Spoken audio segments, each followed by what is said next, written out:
Iron egg అనుకుంటున్నాను నేనైతే. అడుగు పెట్టింది నష్టం అయ్యింది నాగార్జున గారికి.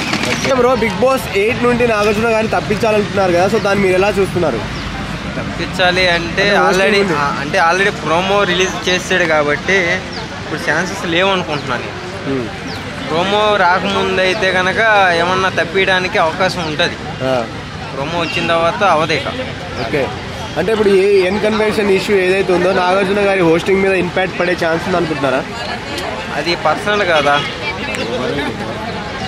పర్సనల్ కదా, సో పడదు అనుకుంటున్నాం.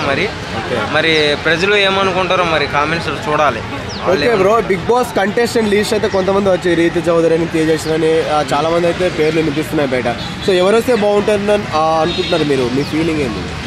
ఎవరు వచ్చినా వాళ్ళు నువ్వు చెప్పిన పేర్లు అందరూ కూడా ఇన్స్టాగ్రామ్లో మంచి ఆర్ట్గానే ఉంటారు. సో ఎవరు ఇచ్చినా బాగానే ఉంటుంది. ఈసారి ఎక్కువ లేడీస్ ఉండబోతున్నాను. ప్రోమోలోనే అర్థమైంది లేడీస్ ఉన్నట్టుగా మనకి. మరి అబ్బాయిల కొరత లేదంటారా? అబ్బాయిలు కూడా ఉంటారు. ఇప్పుడు అమ్మాయిలు ఉంటే అబ్బాయిలు కూడా ఉండాలి కదా, వాటి మీద కంపల్సరీ.